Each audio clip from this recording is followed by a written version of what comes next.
The girl with the darkest, most serene eyes holding my hand and staring up at me from her wheelchair. A child's crayon drawing of fiery gray somethings wreaking senseless violence on a hut village. And the words of a Vietnamese friend.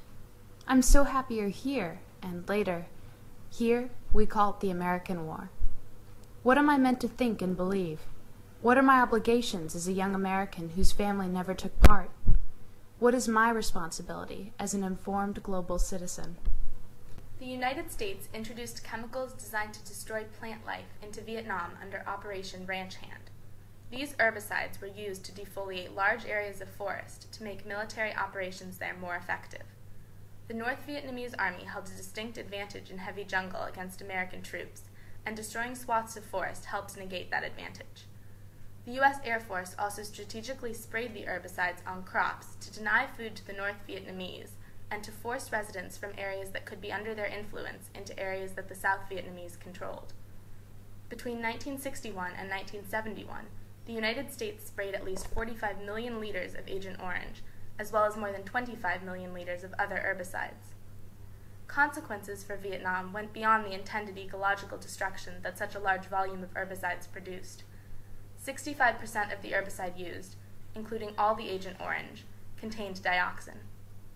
Humans can tolerate this poison in tiny quantities, up to 2 parts per trillion, but the millions of liters of dioxin-laden spray misted over Vietnam have brought the ambient level of the toxin to around 600 parts per trillion.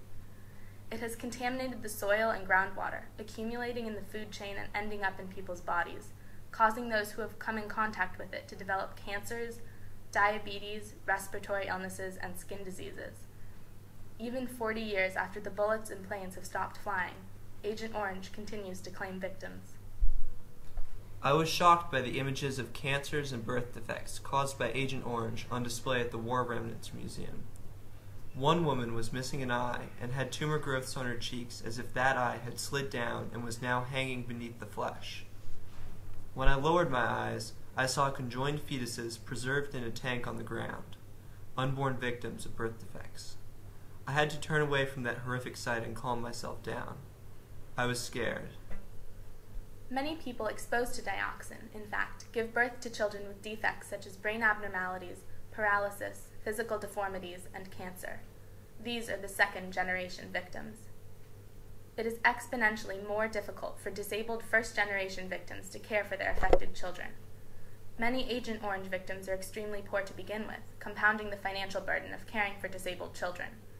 Because even a simple test to determine whether one's body has been contaminated by Agent Orange costs $5,000 US, individuals can't be sure whether their offspring will be affected.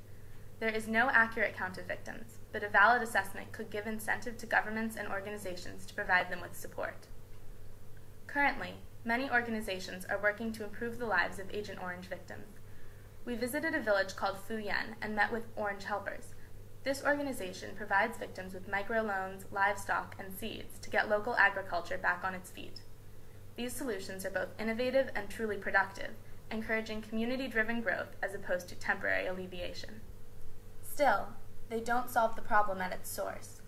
Many people in Phu Yen use the groundwater in the areas surrounding the village, despite the fact that lingering Agent Orange contaminants remain a health risk. Because they lack either awareness or an alternative water source, citizens continue to be poisoned more than 4 decades after the initial sprayings. This issue has been treated largely as taboo in this era of reconciliation, but it desperately needs to be addressed with proactive solutions. Last May, the U.S. Congress spent $3 million to clean up Vietnamese sites contaminated by Agent Orange and to finance health programs for people who live near them. However, Thanh Nguyen, a member of Vietnam's National Assembly, speaks for many Vietnamese when he calls the aid more political than practical. The rural poor in the areas where Agent Orange hit hardest have few viable economic options. The land their ancestors had plowed and harvested for generations is now unable to support traditional agriculture. Thus, many hardworking people are pressured to abandon traditional methods of making a living, thereby losing an important facet of their culture. We met an organization working to solve this issue, Green Energy Vietnam. Green Energy buys Jatropha curcus, a plant with a high seed oil content, to produce biofuel, a clean alternative energy source. The company encourages farmers to cultivate this low-maintenance crop to support regrowth on naturally poor or war-damaged land. This provides local communities with a viable agricultural product. While we have found hope in the work of organizations like Green Energy and Orange Helpers, we wonder if such aid is truly the responsibility of private institutions. Who, if anyone, should be held accountable for the lasting effects of environmental warfare? As I was sitting among the families affected by Agent Orange, next to a girl with a cleft palate and across from a boy who would forever have the mental capacity of a small child, I couldn't help but wonder at the profoundly different lives they would all lead had they been born somewhere else. I asked myself what I would do if I knew that it was possible my own body was poisoned with dioxin. Would I risk having children, knowing that they might suffer from severe birth defects? And if I did have disabled children, how would I deal with the challenges we would all face? Although the war officially ended over 30 years ago, it will continue to claim victims until these environmental issues are addressed. The effects of Agent Orange on these children are an important example of environmental damage as a form of intergenerational tyranny. The damage inflicted on the Earth by one generation denies future generations the chance to inherit a healthy planet. If we don't take responsibility for the environment now, the final casualty may be our world.